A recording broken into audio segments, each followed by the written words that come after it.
नमस्कार, मी संदीप चव्हाण आणि आपण पाहताय एलएस मराठी। पाहूयात काही विशेष घडामोडी। मंत्रतंत्राच्या नावाखाली विकृत भोंदू अशोक खरातनं सामान्यांपासून उद्योजकांची फसवणूक केल्याचं समोर। खरातनं गारुड कसं घातलं याचं वर्णन करणारं उद्योजकाचं पुस्तकच एलएस मराठीच्या हाती। त्यातून खरातबद्दल अनेक गोष्टी समोर। योग्य वेळेला नीलम गोरे यांच्याबरोबर खरातच्या ऑफिसमध्ये कोण होतं ते साक्षीदार उभे करणार। नीलम गोरे यांनी पत्रकार परिषदेत आरोप फेटाळल्यानंतर तृप्ती देसाई यांची प्रतिक्रिया।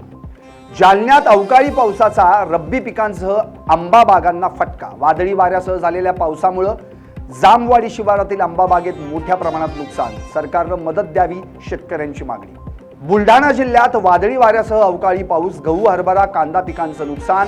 तात्काळ पंचनामा करून नुकसान भरपाई मिळावी, शेतकऱ्यांची मागणी। पंढरपुरात गरिबांचा फ्रीज माठाला वाढती मागणी। उष्णतेत मातीच्या माठाचा पर्याय पुन्हा लोकप्रिय। फ्रीज परवडत नसल्यानं नागरिकांचा माठाकडे कल।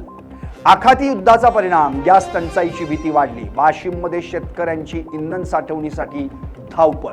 पर्यायी इंधनासाठी गावागावात लाकूड गोळा करण्यास सुरुवात। मुंबईत नाले सफाई रखडली। मिठी नदी साफसफाईसाठी 29 कोटींची योजना।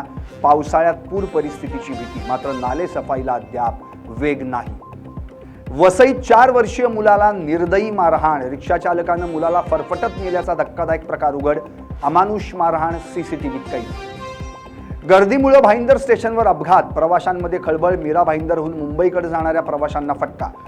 सकाळच्या पीक अवरमध्ये दुर्घटना, तणावाचं वातावरण। सातारा जिल्हा रुग्णालयात मृतदेहांची अदलाबदल। रुग्णालय प्रशासनाचा हलगर्जीपणा उघड, नातेवाईक आक्रमक।